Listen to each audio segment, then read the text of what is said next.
Elections के date सामने आ चुके हैं, वहीं काफिले में पत्थरबाजी, तोड़फोड़ और हंगामे की खबरें भी सामने आ रही हैं। वहीं अब कांग्रेस के मुस्लिम सांसद उम्मीदवार दानिश अली के विरोध में लोग सड़क पर उतर आए। इस दौरान भीड़ ने दानिश अली के खिलाफ न सिर्फ नारे लगाए बल्कि जमकर हंगामा भी किया। चलिए आपको इसी मामले के बारे में आज विस्तार से बताते हैं, साथ ही ऐसे ही कुछ और मामलों के बारे में भी बताते हैं।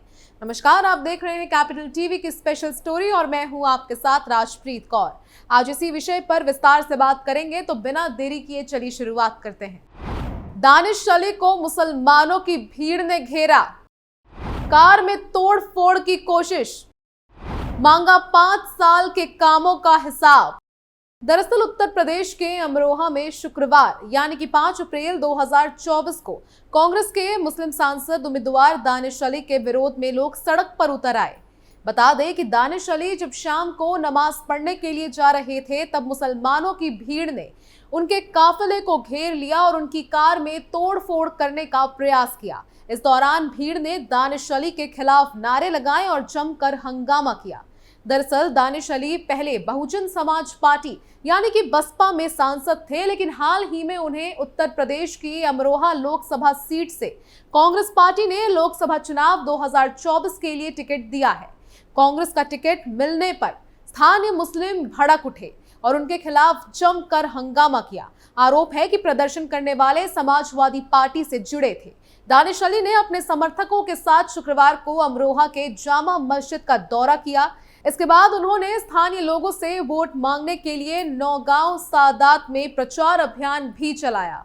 नौगांव सादात के नई बस्ती में स्थित जामा मस्जिद में नमाज के लिए जाने के दौरान उनकी कार को स्थानीय मुसलमानों की एक भीड़ ने घेर लिया।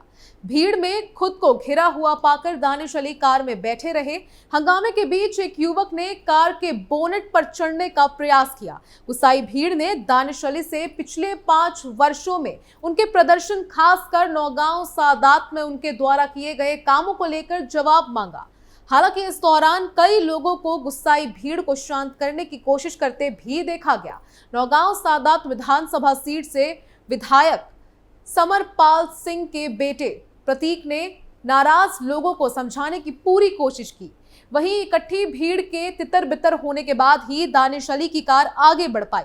भीड़ में मौजूद लोगों ने पूरी घटना को अपने मोबाइल में रिकॉर्ड कर लिया।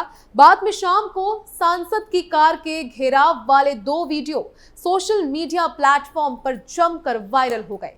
बता दें कि कांग्रेस पार्टी ने अमरोहा लोकसभा क्षेत्र से दानिश अली को अपना उम्मीदवार बनाया है। इससे पहले दानिश अली ने साल 2019 के लोकसभा चुनाव में बसपा के टिकट पर जीत हासिल की थी। हालांकि पार्टी विरोधी गतिविधियों में शामिल होने के आरोप में उन्हें बसपा से निलंबित कर दिया गया था।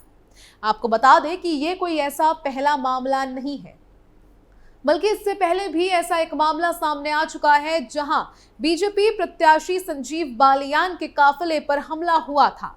चलिए इस मामले के बारे भी आपको बताते हैं। दरअसल यूपी के मुजफ्फरनगर में बीजेपी प्रत्याशी संजीव बालियान के काफिले पर हमले की घटना सामने आई थी। बताया जा रहा है कि मडगांव में प्रचार चल ही रहा था, उसी समय कुछ लोग विरोधी प्रत्याशी के समर्थन में नारे लगाने लगे और बालियान का विरोध करने लगे।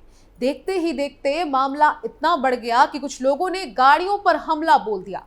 जनसभा के दौरान कुछ असामाजिक तत्वों की ओर से पहले नारेबाजी की गई और फिर कार्यक्रम परिसर के बाहर खड़ी काफिले की कुछ गाड़ियों पर पथराव शुरू कर दिया गया। पथराव में गाड़ियों के शीशे टूट गए। घटना की सूचना मिलने के बाद पुलिस की टीम भी मौके पर पहुंच गई थी। प्रधान पति के यहाँ एक कार्यक्रम में पहुंचे थे बालियान। दरअसल कस्बा खतौली में संजीव बालियान के चुनावी कार्यालय का उद्घाटन समारोह था। उद्घाटन समारोह में संजीव बालियान को भी शामिल होना था, लेकिन किसी वजह से वो कार्यक्रम में शामिल नहीं हो पाए।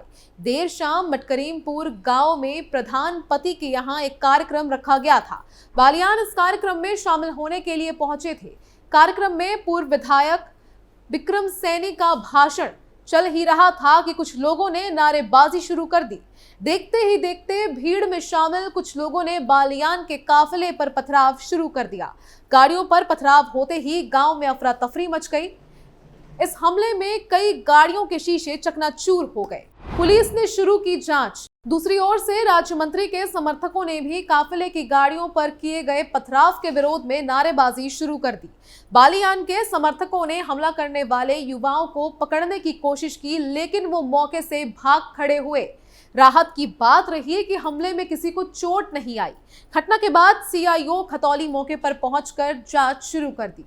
पुलिस उन लोगों की पहचान करने में जुटी है जिन्होंने काफिले की गाड़ियों पर पथराव किया। वहीं इस मामले में मुजफ्फरनगर के एसपी सत्यनारायण प्रजापत ने कहा कि रात करीब 8:30 पे थाना सीमा खतौली के अंतर्गत गांव मटकरीमपुर से पथराव की सूचना मिली, जिस पर तत्काल थाना प्रभारी फोर्स के साथ मौके पर पहुंचे और इसके बाद क्षेत्र अधिकारी खतौली और मैं मौके पर पहुंचे। वहीं इस हमले के बाद संजीव बालियान का बयान भी सामने आया था। उन्होंने बताया कि कार्यक्रम स्थल पर पहुंचते ही वो घर के अंदर चले गए। इस दौरान कुछ युवा आए, जिसमें से अधिकतर ने किसी कपड़े या मास्क से अपना चेहरा ढका हुआ था। युवा ज्यादा की संख्या में वहां इकट्ठा हुए और गाड़ियों की तोड़फोड़ शुरू कर दी। पहले से की गई थी हमले की प्लानिंग। आगे उन्होंने कहा कि तोड़फोड़ तक बात सीमित रहती तो ठीक रहते, लेकिन उसके बाद भारी संख्या में पथराव शुरू कर दिया गया। पथराव के समय टाइल्स का इस्तेमाल किया गया। संजीव बालियान ने इस पूरी घटना पर कहा कि ये घटना के लिए पहले से ही प्लानिंग की गई थी, क्योंकि छतों पर पहले से टाइल्स लाई गई थी। गली में पहले से ही अंधेरा किया गया था। हमला करने वाले सभी व्यक्ति 15 से 16 साल के ही थे। इन सभी युवाओं को पहले से हमारे खिलाफ बहकाया गया था और भड़काया गया था। पर्दे के पीछे से साजिशकर्ता ने कराया हमला। घटना की बात करते हुए उन्होंने कहा कि इस तरीके से प्लानिंग करके हमला कभी इस क्षेत्र में नहीं किया गया है। इस हमले में कई जानें जा सकती थी, कई बच्चों को चोट लगी है और इसके साथ ही 15 से 20 गाड़ियां पूरी तरह से टूट गई है। हालांकि इस हमले में कोई भी घायल नहीं हुआ है। युवाओं पर कार्रवाई करने के सवाल पर उन्होंने कहा कि युवाओं ने केवल हमला किया है, लेकिन इस हमले के पीछे के साजिशकर्ता कोई और ही है, जो कि पर्दे के पीछे से इन हमलों को करवा रहे थे। संजीव बालियान का कहना है कि हमने प्रशासन से साजिशकर्ता का पता लगाने को कहा है, लेकिन मैं नहीं चाहता कि इस घटना में किसी के खिलाफ कोई कार्रवाई हो, क्योंकि वो नौजवान युवक हमारे ही बीच के बच्चे हैं। उनके खिलाफ कार्रवाई करने का मतलब उनके भविष्य को खराब करना है। इस हमले का मकसद ऐसा हो सकता है चुनाव से पहले हिंसा भड़काने की कोशिश हो। आपको बता दें कि ऐसे कई मामले हैं जो पहले भी सामने आ चुके हैं। खैर, स्पेशल स्टोरी में आज के लिए बस इतना ही। बाकी तमाम खबरों के लिए देखते रहिए कैपिटल टीवी उत्तर प्रदेश और आप अपनी राय हमें कमेंट कर बताना ना भूलें। नमस्कार।